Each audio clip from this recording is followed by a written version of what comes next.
We are following a developing story tonight. Less than a week away from his federal trial, accused MLK parade bomber Kevin Harpham has decided to change his plea to guilty.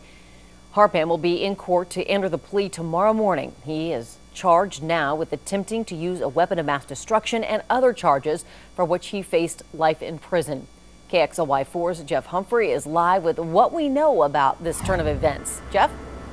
And Robin, it appears tonight that this plea agreement is really Kevin Harpham's only hope of avoiding spending the rest of his life in prison, and at the same time, it speaks to the strength of the case the Joint Terrorism Task Force had built against him. Kevin Harpham's defense team, including Roger Pevin, has scored some significant victories in pretrial motions.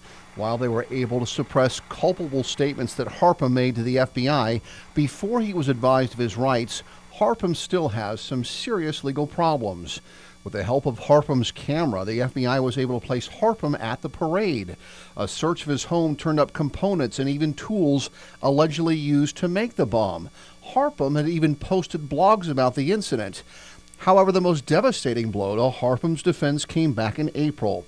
That's when a grand jury indicted Harpham for a second time on the charge of using a firearm or bomb in relation to a hate crime. That charge carries a minimum 30 years in prison with no time off for good behavior. Those 30 years would have been served consecutively or after any other punishments that Harpham might have received for making or possessing the bomb. And so it appears the United States is willing to withdraw the hate crime count and one other charge, and that at least gives Harpham some wiggle room when it comes to sentencing.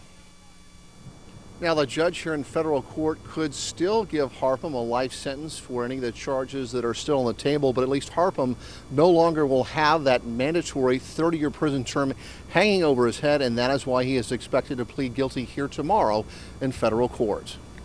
And Jeff, this case has been shrouded in secrecy. Do we expect to learn any new details tomorrow?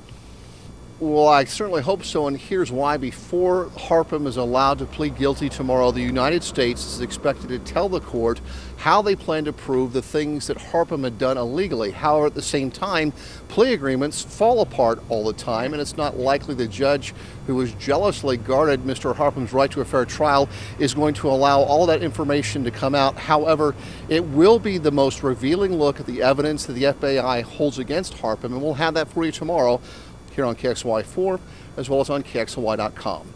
Reporting live downtown, I'm Jeff Humphrey.